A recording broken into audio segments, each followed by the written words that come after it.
Abra sua Bíblia em Filipenses capítulo 2, o versículo 8. E depois em Marcos capítulo 10 e capítulo de número 15. Tá? Filipenses 2, versículo de número 8. Ele diz o seguinte: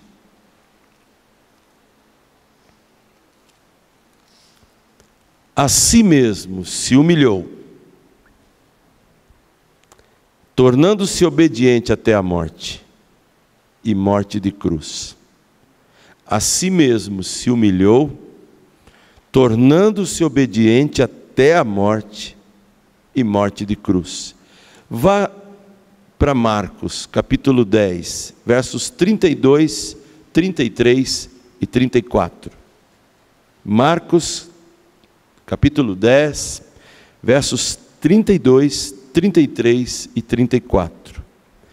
Estavam de caminho, subindo para Jerusalém, e Jesus ia adiante dos seus discípulos. Estes se admiravam e o seguiam, tomados de apreensões. E Jesus, tornando a levar à parte os 12, passou a revelar-lhes as coisas que lhe deviam sobrevir, dizendo: eis que subimos para Jerusalém, e o Filho do Homem será entregue aos principais sacerdotes e aos escribas, condená-lo-ão à morte, e o entregarão aos gentios. Hão de escarnecê-lo, cuspir nele, açoitá-lo e matá-lo, mas depois de 3 dias ressuscitará. Ainda em Marcos, capítulo 15, versos 22 a 32. E levaram Jesus para o Gólgota, que quer dizer lugar da caveira. Deram-lhe a beber vinho com mirra, ele porém não tomou. Então o crucificaram e repartiram entre si as vestes, lançando-lhe sorte para ver o que levaria cada um. Era a hora terceira quando o crucificaram. Por cima estava em epígrafe a sua acusação: o rei dos judeus. Com ele crucificaram 2 ladrões, um à direita, outro à esquerda, e cumpriu-se a escritura que diz: com malfeitores foi contado. Os que iam passando blasfemavam dele, meneando, balançando a cabeça e dizendo: ah, tu que destróis o santuário e em 3 dias o reedificas, salva-te a ti mesmo, descendo da cruz. De igual modo os principais sacerdotes, com os escribas, escarnecendo entre si, diziam: salvou os outros, a si mesmo não pode salvar-se. Desça agora da cruz o Cristo, o Rei de Israel, para que vejamos e creiamos. Também os que com ele foram crucificados o insultavam. Olha, irmãos, é impressionante o que um homem pode escrever quando tem sabedoria, quando tem experiência, quando tem visão, quando tem uma enorme biblioteca a seu dispor. E esse homem aqui merece respeito. Ele já está na glória, mas John Stott, eu tive o privilégio de me encontrar várias vezes em alguns eventos com ele. Foi um escritor brilhante e um pregador eloquente, e escreveu essa obra. Alguém já ouviu falar dessa obra aqui, A Cruz de Cristo? Olha, se você nunca leu nada de John Stott, comece por essa obra, comece por esse livro. Ele se preocupa em falar da cruz. Eu vou tirar apenas alguns dados daqui para pegar o texto de Filipenses e mostrar que Jesus se humilhou e foi obediente até a morte, e morte de cruz. Por isso eu quero que você o conheça de uma forma particularmente especial. Jesus, o homem da cruz. Em todo o tempo, o ser humano dependeu de símbolos para mostrar suas teorias, suas ideologias, suas filosofias, suas religiões. Em todo o tempo, a humanidade, desde os tempos mais remotos, se utilizou de símbolos para poder representar sua crença, sua ideologia, sua filosofia. No Velho Testamento, os símbolos eram rejeitados, porque Deus proibiu fazer imagem, e então os judeus não se ocupavam disso, mas os pagãos eram mestres em ter símbolos para qualquer tipo de Deus ou qualquer tipo de ideia. Os judeus, por sua vez, foram pensar em símbolo muito tempo depois. Eles começaram usando, na época, uma cruz, a cruz de Davi. Infelizmente, essa cruz, depois, na época da Segunda Guerra, foi capturada por Hitler para servir de símbolo, para designar quem seria morto ou não, quem seria jogado nos campos de concentração, nas câmaras de gás e tudo mais, e a judeusada toda levava no peito aquele símbolo: eu pertenço ao povo de Israel, então eu vou ser morto juntamente com todos eles. É impressionante, meus irmãos, que a cruz era uma coisa usada por gregos e romanos para matar assassinos. A cruz era tão vigorosa, era tão impressionante, que somente os párias, os bandidos, as pessoas cruéis é que eram colocadas na cruz. Na época posterior a Cristo, por conta das invasões romanas, destruindo cidades, principalmente Tito Vespasiano, ele colocou tanta gente na cruz, mas tanta gente na cruz, que faltou espaço nos campos para fincar cruz, e faltou madeira para fazer cruz, de tanta gente que ele crucificou para dizimar totalmente a população de Israel. Os judeus cristãos, por conta do respeito a Deus e sua palavra, e pelo vexame da cruz, eles passaram a usar provisoriamente um símbolo, que era um peixe, formato de um peixe. Isso ficou conhecido durante pouco tempo, e hoje é só história. Na verdade, a palavra grega para peixe é ixtes, ou ixtus, e aí eles fizeram uma analogia. Cada letra representava a pessoa de Jesus. Jesus, Christus, Theos, Huios, Soter. Ou seja, a própria palavra peixe, em cada letra, representava essa frase: Jesus, Cristo, Filho de Deus, Salvador. Depois esse símbolo foi abolido também. Jesus Cristo, ele poderia ser conhecido por vários símbolos. Eu vou mencionar alguns prováveis. Ou até o próprio cristianismo poderia ser considerado vamos dizer, a religião da manjedoura. Já imaginou que bonitinho? A gente poder levar para todo canto, né? A manjedoura como nosso símbolo, chaveirinho, mostrando o nosso Salvador nasceu num bercinho tão bonitinho, tão humilde. Ou poderíamos usar a expressão ou a figura de um banco. Já pensou? O nosso símbolo seria um banco de carpinteiro, mostrando a dedicação do nosso humilde Salvador. Ou também o barco, a cátedra, de onde Jesus ministrava e ensinava tantas pessoas. Outro símbolo interessante, a toalha. Já imaginou? Disposição de serviço humilde. Jesus poderia ser reconhecido como o homem da toalha. Ou também a pedra removida, mostrando o sinal importante da ressurreição, da vida de Jesus Cristo. O trono, ou a pomba hoje já nem dá mais, né? Porque tiraram ela da sarça, ela foi para a Universal, a nossa igreja mandou tirar da sarça a pomba, daqui a pouco manda tirar a sarça também, sei lá, botaram o vinho, agora colocaram aí o óleo também, quem quiser depois, procura o Jonas, que está nos visitando aqui, que pode ungir, né? Irmãos, a coisa vai para lá e vai para cá. Não que ele queira fazer isso, eu só estou usando. Obrigado pela presença que está aqui o nosso irmão. Símbolo existe, as pessoas gostam. O símbolo remete a uma essência, a uma ideia. E não é que Cristo, o cristianismo, se torna conhecido por causa da cruz. É o único símbolo que prevaleceu. E é o único símbolo que nós não gostamos muito. Nós achamos que ele não faz boa figura. Porque durante séculos a própria Igreja Católica usou o símbolo, mas Jesus estava impregnado lá. Ele ficava grudadinho, até que depois de muito tempo eles acabaram tirando, porque carregaram ele morto dentro de um sarcófago, em tudo quanto é romaria, para lá e para cá. Depois tiraram, hoje pregam em muitos púlpitos por aí afora o Cristo vivo.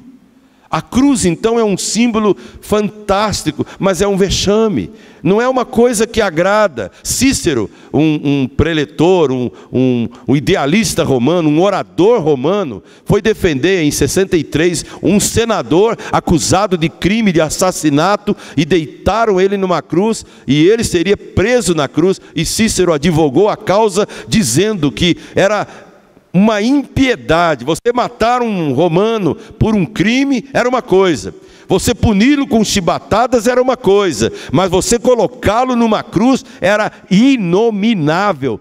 E ele fez de tudo para defender aquele romano, senador da alta classe, que era merecedor de pena capital, mas ele disse: na cruz não.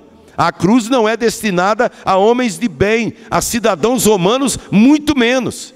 Mas para o Filho de Deus, ela foi útil. Para Jesus Cristo, ela foi justinha, adequada.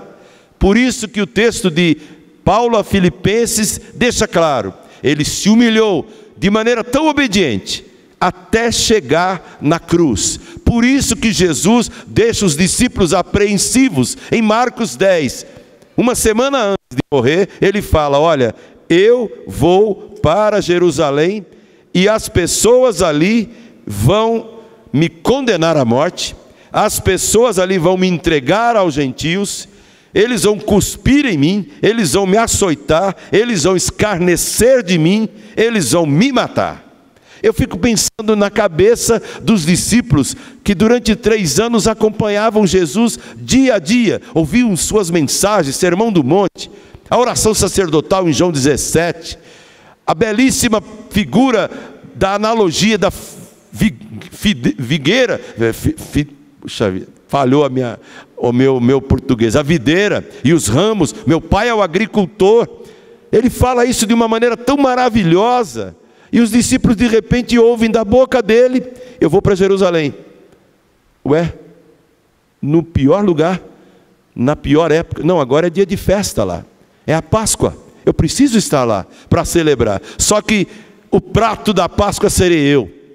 O prato principal da Páscoa não vai ser um cordeiro, não vai ser uma pomba, não vai ser uma ovelha, serei eu. As pessoas, quando eu chegar lá, por ocasião da festa, vão me pegar, porque uma pessoa dentre vocês há de me trair, e eles vão cuspir. Eu fico impressionado, irmãos, e eu quero que você também se toque com isso. Se alguém já cuspiu na tua cara, em público, se alguém já escarneceu da tua fé, da tua vida, do teu jeito, do teu cabelo, do teu andar, seja lá, do teu time, você sabe o que é ferver o sangue, e lá está a ovelha muda, perante os seus tosquiadores, deixando os seus discípulos boquiabertos, porque a partir daquele momento, eles iriam conhecer o Jesus, homem da cruz. Por tudo que você sabe a respeito da cruz, eu só quero mencionar palavras, e a cada palavra que eu mencionar, eu tenho certeza que você vai entender quem é esse Jesus, o homem da cruz. A primeira palavra que eu quero mencionar é o homem da cruz determinada. Jesus, o homem da cruz determinada. Foi determinado uma cruz para ele. A Bíblia diz em Apocalipse, capítulo 13, verso 8, que o Cordeiro foi morto antes da fundação do mundo. Então Jesus é o homem da cruz determinada. Ele não podia optar por um outro suplício. Ele não podia optar por uma maneira mais amena de salvar. A cruz para esse homem foi imposta, foi determinada. Não é porque ela tinha sido uma invenção dos bárbaros, aceita e adaptada pelos gregos e usada durante 600 anos pelos romanos. Não é por causa disso que ele a usou, é porque ela havia sido determinada. Ele é o homem da cruz. O homem da cruz determinada. Foi decidido antes que houvesse mundo, um preço a ser pago. Nossa mente não entra nesse aspecto, não dá. Nossa capacidade não alcança isso.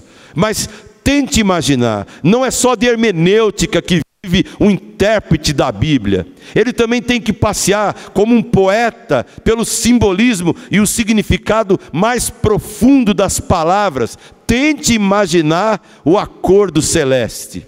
O homem pecou. Eu estou irado contra ele, disse Deus. Eu vou bani-lo da minha presença. Há uma parede de inimizade entre eu e o homem. Ele está condenado. Eu posso salvá-lo. E Deus falando. De repente Jesus fala: qual é o preço, Pai? Sangue. E Jesus disse: eu derramo.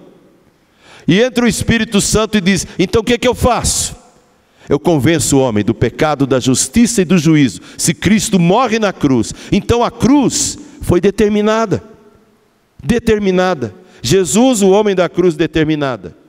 A segunda palavra é esperada. Jesus, o homem da cruz, esperada. Irmãos, quando ele nasce e começa a falar com os doutores aos 12 anos, ele olha para a mãe dele, preocupada com a sua ausência na viagem, e ele fala: você não sabia que me cumpria estar conversando sobre os negócios da casa de meu pai? Como é que um menino de 12 anos já esperava que os negócios da casa de seu pai caíssem sobre os seus ombros? O profeta Isaías já dizia: o Messias vai esperar a cruz. Quando ele nascer, quando ele encarnar, a primeira coisa que vai ser dita: uma espada traspassou a sua alma. Está lá em Lucas. A cruz era esperada por ele.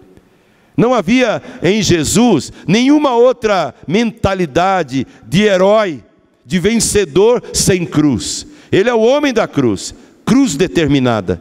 Mas ele é o homem da cruz esperada. Ele andou por 3 anos e meio, fez o bem, curou, libertou possessos, suportou a timidez dos seus discípulos, mas nunca ele deixou de dizer: eu vim para um propósito, eu vim para servir, eu vim para morrer. No primeiro milagre que ele faz, quando Maria pede a intervenção dele em Caná da Galileia, para que ele fizesse logo a multiplicação, ela sabia quem ele era. Por um tempo ela guardou no coração, mas quando ela abre a boca e fala: Jesus, está faltando vinho, a festa sem graça, festa judaica sem vinho não tem graça. E aí ele diz para ela: minha hora não chegou, não me cutuque, eu sei qual é a minha hora, eu sei o que eu devo fazer. Ele esperava a cruz. Jesus, o homem da cruz, esperada. Jesus, o homem da cruz, abraçada. Meus irmãos, a Bíblia fala de maneira a nos induzir a pensar que a cruz é maldição. Todo aquele que é colocado na cruz é um maldito. Mas ele a esperava. Ele esperava. Isaías dizia: haverá um castigo. A ovelha vai subir muda, os seus tosquiadores de maneira voraz vão pegá-lo com muito ódio e vão colocá-lo lá na cruz. Mas ele esperava, ele aguardava, ele desejava a cruz. O hino que nós não cantamos, mas lemos a letra, o Rude Cruz, fala: Rude Cruz se levantou, dela o dia fugiu, mas eu amo essa cruz, eu amo. E um dia, em lugar de uma cruz, a coroa Jesus me dará. Que coisa impressionante. Aquele que abraçou a cruz, quer que eu a abrace também. Aquele que venceu na cruz, quer que eu a carregue também. Aquele que suportou a cruz, quer que eu a suporte também. Para que um dia histórico, um dia que não terá fim, eu possa dizer: Senhor, carreguei minha cruz, por Tua graça, o que me resta agora? E vai ser maravilhoso.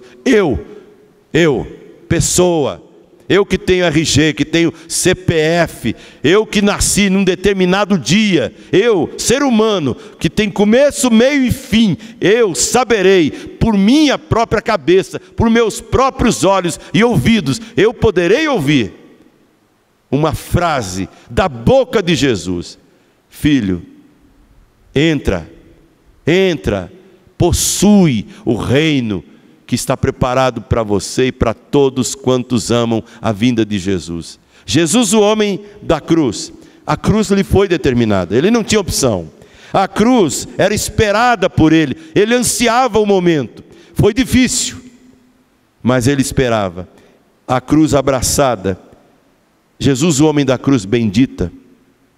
Por mais que eu tenha que dizer a palavra de Gálatas, maldito é aquele que está no madeiro, eu não posso chamar a cruz de maldita. Maldito foi ele, colocado lá, mas a cruz em si é bendita. Se você não acredita, o próprio hino Rude Cruz fala que a cruz tem mistérios, tem coisas lindas para mim. E eu fico pensando nisso, meus irmãos. Cruz bendita. Jesus, o homem da cruz bendita. Ele se colocou lá, foi maldito lá, mas a cruz para mim é bendita. Porque se ela não tivesse existido, sobraria para mim, sobraria para você o castigo e a punição. Spurgeon, quando falava da cruz, quando falava da morte de Cristo, geralmente dizia: isso não te constrange? Isso não te leva ao quebrantamento? Hoje a gente às vezes, tem gente que chora ainda, eu sou dessa turma aí, mas a maioria não sabe o que é isso, não se comove. Talvez alguns chorem de raiva pelo IPVA, pelo IPTU, pelo carro roubado, pelo emprego que não conseguiu. Mas chorar por causa de alguém, por causa de Jesus, por causa do Evangelho, é uma comoção dispensável. Mas a Bíblia deixa claro que Jesus morreu numa cruz bendita, bendita para mim. O castigo que me traz a paz estava sobre ele. É coisa assim tremenda. Como é que uma pessoa que leva chibatadas e que vai à morte suporta um castigo cruel que nem o pior criminoso merecia? E isso é bênção para mim. Por isso Jesus é o homem da cruz bendita. Jesus é o homem da cruz violenta. Muitos escritores, tanto do primeiro século quanto outros, até médicos, andaram pesquisando para tentar traduzir as dores de uma pessoa na cruz. Eu só queria que os irmãos imaginassem uma coisa: quando um oficial romano colocava alguém numa cruz, não era para morrer no mesmo dia. Uma semana, mais ou menos, a pessoa ficava lá, presa na cruz. Ela não tinha água, ela não tinha descanso, ela não tinha nenhum alívio. Ou o peso do corpo vinha nas mãos, com o cravo bem no meio. Os pés eram colocados um sobre o outro e vazados com um tipo de prego dos piores possíveis, para que ele sustentasse. Não tinha nenhum toquinho embaixo para dar um alívio. O alívio era um pé em cima do outro, forçando todo o peso do corpo. Quando o peso do corpo era atroz, o pulmão não tinha condição de respirar. Eles ficavam nessa agonia, dando prazer aos seus algozes. E Jesus não, só 3 horas. 3 horas. Porque ele disse: ninguém vai tirar a minha vida, eu espontaneamente a dou. Deram uma lançada nele, deram uma estocada nele, é verdade. Mas foi dele a decisão de dizer: Pai, nas tuas mãos eu entrego o meu espírito, a minha obra está consumada. A cruz nem por isso deixou de ser violenta para ele. Eu tenho certeza que todo mundo aqui, eu fui abrir uma garrafa hoje de coca, e eu não bebo refrigerante, e tinha uma farpinha na tampa lá, e não é que cortou o dedo? E dói. Uma farpa que entra embaixo da unha, dói. Jesus era tão homem quanto eu, tão homem quanto você. Doeu, meus irmãos. Não foi, ele não estava ali como um praticante de yoga, como todo mundo pensa em dizer. Ele andou pela Índia, dos 12 aos 30, e lá ele aprendeu a dominar a dor. É palhaçada isso aí. Ele estava ali na cruz, sentindo dores atrozes. Por isso ele é o homem da cruz violenta. A cruz foi uma violência. Se Cícero estivesse ali presente, ele talvez não se importaria tanto, porque era um judeu. Mas com certeza ele ia chegar em Pilatos e falar: camarada, ô Pilatos, Você devia ter ouvido a tua mulher. A tua mulher falou: não se meta com o sangue desse justo. E o Pilatos, para agradar César, para não ficar mal com Jerusalém, sem saber, fazia parte do plano de Deus. Pedro é o primeiro, quando fala em Atos capítulo 3, ele diz: este Jesus, fiquem sabendo, casa de Israel, a este Jesus, vocês o mataram por mãos iníquas, foram vocês que o mataram. E eu fico pensando, se uma farpinha, se uma tampa de refrigerante já me leva a dizer um ai, o que foi, Davi? Foi a pergunta dela. Não, curtinho, dá um beijinho. Não tinha ninguém para beijar Jesus, não tinha ninguém para soprar as feridas dele, só Maria desabando, o resto fugindo, e João teve que ficar ali tremendo de medo. Não tinha outro jeito, pois na cruz Jesus se meteu a falar: olha, a tua mãe está aí, esse é teu filho a partir de agora, cuidem um do outro, senão João tinha vazado também. Jesus é o homem da cruz violenta.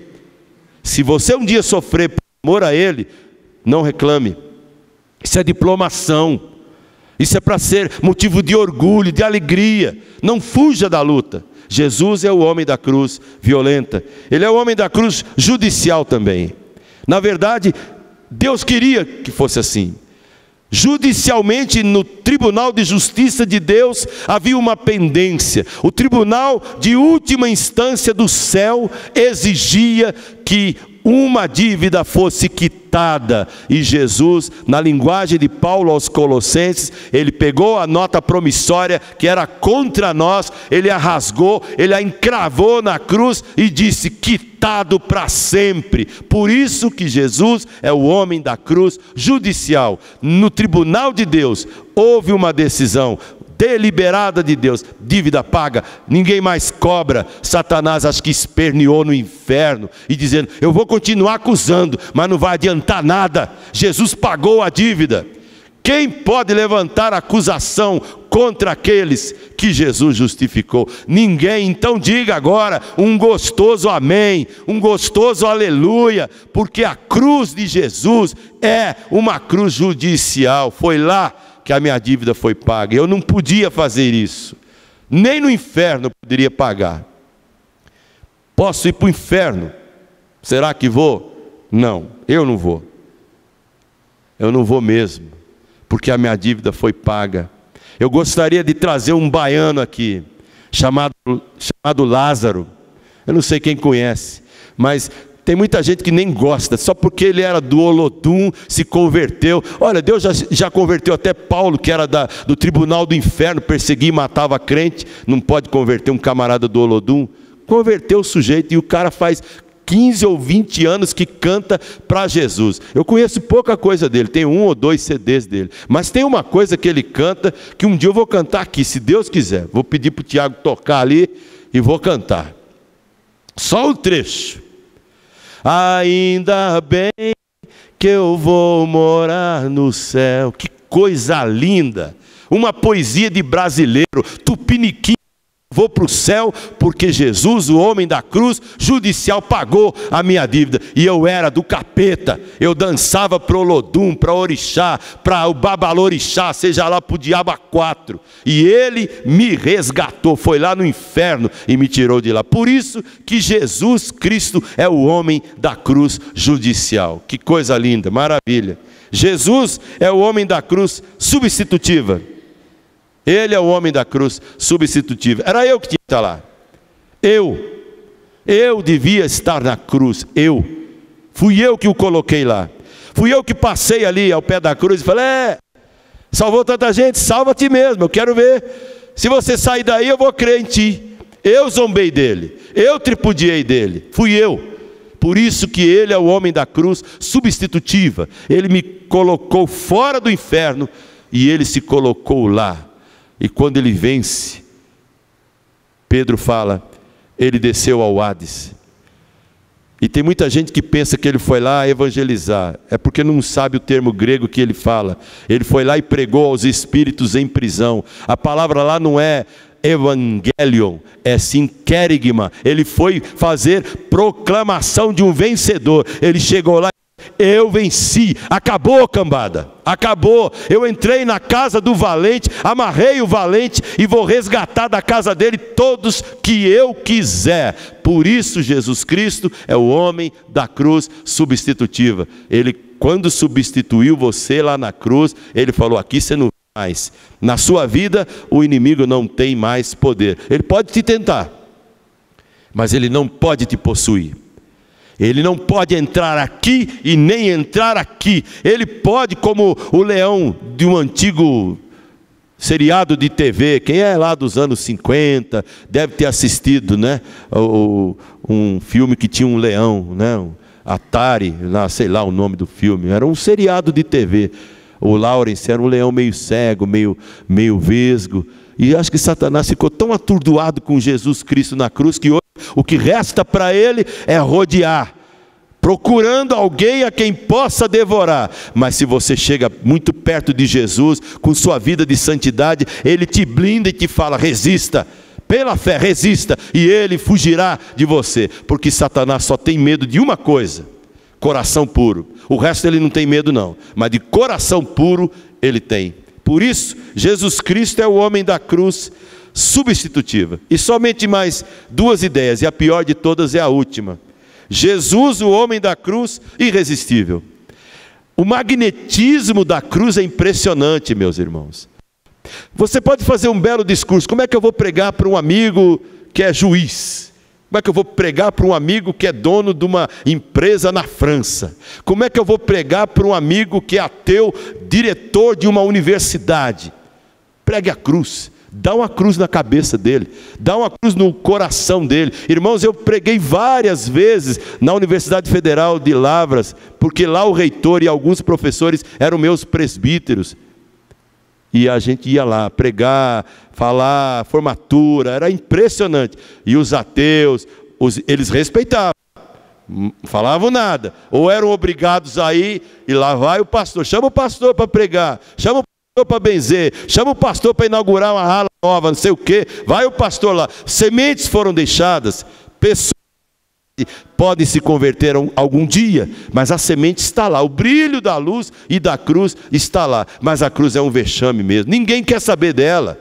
As pessoas acham: como é que eu vou acreditar num rei, num salvador que morre numa cruz vexatória? Como? Não é digno. Gandhi amava quando falava com a rainha da Inglaterra, mas amava o Sermão do Monte, e até disse um dia: se todos os cristãos andassem de conformidade com o Sermão do Monte, eu também seria um cristão. Mas daí a querer me convencer que aquele amado Jesus teve que morrer numa cruz dolorosa para salvar o pecador, isso é demais. Eu não consigo assimilar isso. Ele não assimilou, nem eu.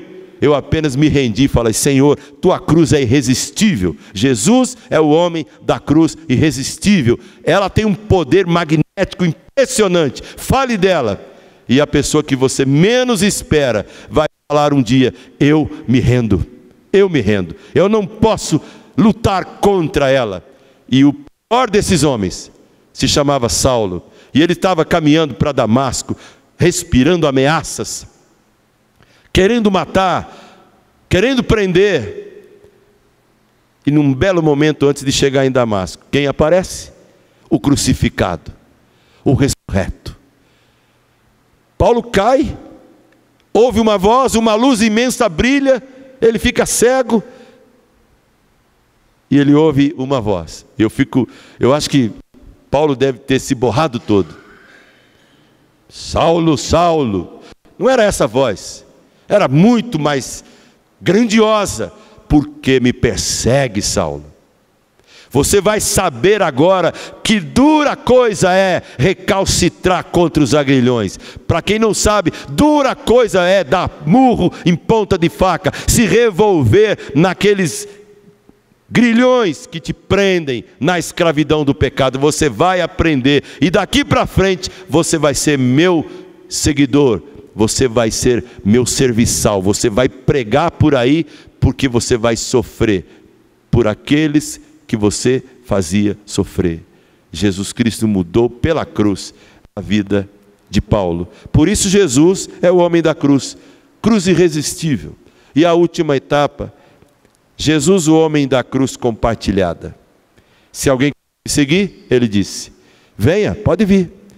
Mas primeiro, que fora o teu eu, anule-se e depois me siga. Os irmãos imaginaram, Jesus está dizendo, compartilhe a minha cruz. Carregue a cruz. Leve essa cruz. Anuncie essa cruz. O cristianismo sem cruz não existe. Ele é só religião. Mas quando a cruz está ali, é maravilhoso. E eu creio que Jesus quer que você compartilhe essa cruz. Eu vou ler um trecho de um camarada educado no comunismo, no socialismo, durante toda a sua vida, que um dia se converte a Jesus. Deixa eu achar aqui onde está escrito aqui esse texto. Malcolm Muggeridge.